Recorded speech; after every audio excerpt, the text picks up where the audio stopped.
Mon président Vandakani, le sujet qui nous intéresse aujourd'hui, un sujet sur lequel on a longuement débattu, ça fait un peu plus de 7 ans, on en parle, mais aujourd'hui on revient puisque la Chine entre, je vais dire, étend ses tentacules de plus en plus sur le continent africain, et aujourd'hui encore la Chine regroupe, et là il y a ce qu'on peut dire affluence record, puisque aucun sommet n'a regroupé autant de dirigeants africains, 52 sur les 54, président Vandakani. Chez nous sommes très heureux. Ça a été notre combat. Ça a été notre combat parce que la clé de la libération du continent africain dans les conditions actuelles réside dans la diversification géopolitique du monde. Réside dans la dépolarisation géopolitique du monde. Il y avait une unipolarisation du monde. C'est-à-dire fondée sur la prépondérance, pour rester poli, de l'Occident. Et cette prépondérance a conduit le monde pratiquement au seuil de la mort et de la destruction. Donc, tout le monde appelait de ses voeux une dépolarisation, n'est-ce pas, géopolitique du monde. Eh bien, c'est le cas. C'est l'Afrique qui a le plus intérêt à cette dépolarisation. Il n'y a aucun autre continent au monde qui a intérêt, plus que l'Afrique, à la dépolarisation du monde. Donc, pourquoi c'est l'Afrique? Parce que l'Afrique subit le monde depuis au moins plus de 1000 ans aujourd'hui. Plus de 1000 ans. Maintenant, depuis 600 ans, plus de 600 ans avec les Européens, ça a été l'esclavage, la colonisation. Il y a eu 8 siècles de colonisation arabe. Vous voyez? Mais la colonisation européenne marque un nouveau cycle. Un nouveau cycle qui est basé sur le fait que l'Europe, c'est-à-dire l'Occident, s'est organisé de manière à se reproduire sur le dos de l'Afrique. C'est ça qui est le truc majeur. Il y a eu des colonialismes partout. Les gens ont toujours l'habitude de dire ça. Mais la particularité de la colonisation africaine et de son esclavagisation, c'est que l'esclavagiste et le colon, qui constituent une même personne, n'est-ce pas, ne peuvent plus vivre sans l'Afrique. C'est cela qu'il s'agit. C'est-à-dire qu'ils ont fondé leur résistance sur la négation du continent africain. C'est en cela que depuis plus de 600 ans, 650, bientôt 700 ans, c'est d'une violence extraordinaire. Et cette situation veut dire aussi que tous les moyens sont mis en œuvre pour que l'Afrique ne s'en sorte pas.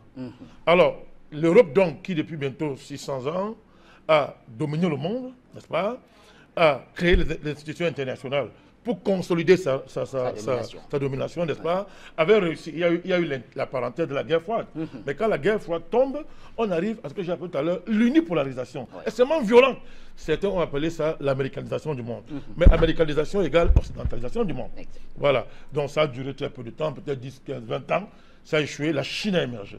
Maintenant, quand la Chine émerge, il y avait un débat fondamental. C'est que, est-ce que la Chine ne va pas se contenter de s'entendre avec l'Occident au détriment du reste du monde? C'était ça l'enjeu fondamental. Mais ça n'a pas été ça. Parce que la Chine aussi, la Russie est revenue en force.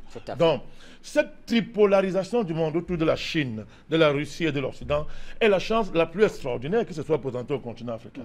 Alors, il fallait donc capitaliser cela. Pourquoi serait-ce une chance? Non, c'est une très grande chance. Parce que, vous savez, Bachir, quand vous avez quelqu'un qui vous écrase, lorsque la personne est attaquée par une personne d'autre, quand il se sent menacé, vous deveniez de façon implicite l'ami de son ennemi.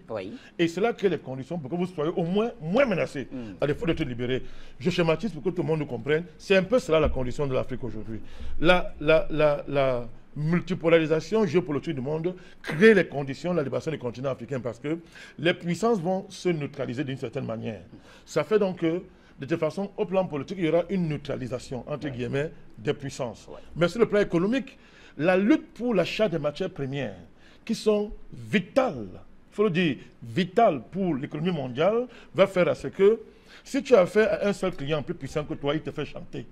Il t'impose ses conditions. Mais quand tu es courtisé par plusieurs clients, tu as les chances de valoriser plus ta marchandise.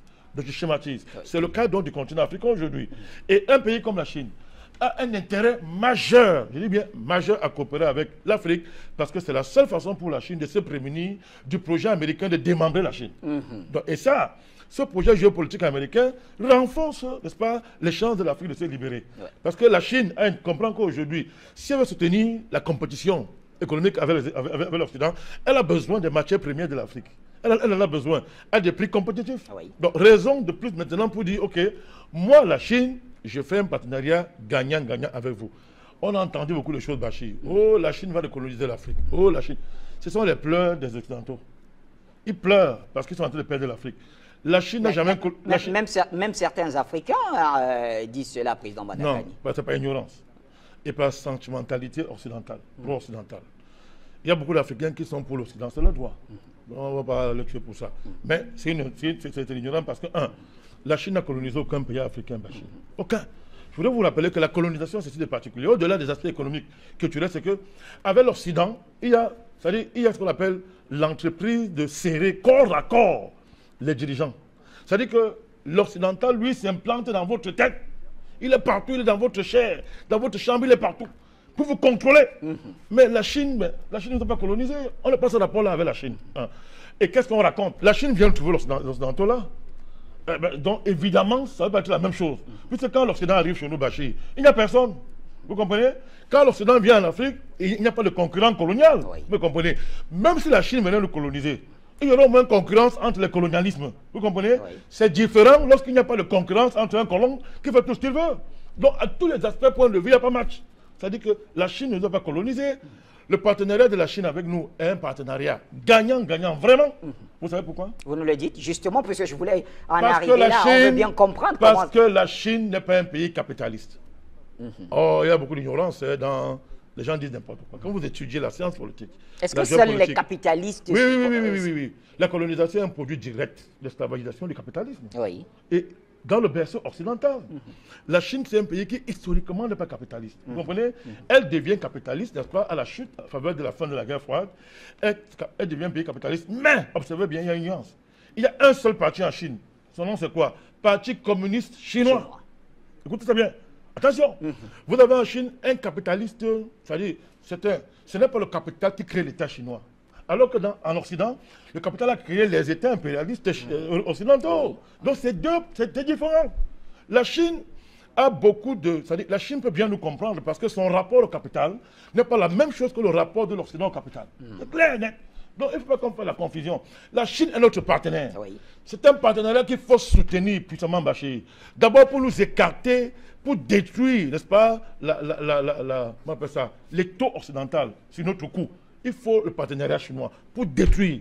Et le partenariat chinois nous permet aujourd'hui, en même temps, de rattraper certaines faiblesses structurelles qui sont densifiées justement par l'héritage de la colonisation. Je prends un exemple simple. Regardez, vous avez suivi le discours du président de la Chine aujourd'hui. Moi, j'ai suivi son discours. Oh mon Dieu. C'est une opportunité extraordinaire. L'offre de la Chine en matière de construction des infrastructures en Afrique, elle dit qu'il n'y a pas match entre les offres occidentales et le reste. Il dit qu'il n'y a pas match. Les Occidentaux sont incapables de nous faire une telle offre. Il dit incapable. Incapable. Je dis bien incapable. Regardez bien l'offre de la Chine. Regardez l'offre de la Chine même en projet. Le projet géopolitique chinois tel que décliné aujourd'hui par le président Xi Jinping est clair, Bachir. Ça nous avantage. Il va même, le président chinois est même jusqu'à dire ceci. Il dit que ils sont même prêts à aider à créer des transactions, à faciliter les transactions avec les monnaies locales. Vous savez ce que ça veut dire? Vous savez ce que ça veut dire? Vous nous l'expliquez? Ça veut dire c'est une brèche. Par peu de diplomatie, il n'a pas voulu dire qu'on va vous aider à sortir du franc CFA. Mais c'est ça. Parce que là, dans le rapport confidentiel que nous avons lu, les Chinois se plaignent du carcan du franc CFA. Oui. Les Chinois eux-mêmes se plaignent. Les investisseurs chinois en Afrique en général, et dans l'Afrique subsaharienne en particulier, se plaignent, n'est-ce pas, de l'étau français. Alors maintenant, quand le président chinois vous dit ceci, que nous allons vous aider à faciliter les transactions même avec les monnaies locales, ça veut dire quoi? Décrypter, ça veut dire quoi?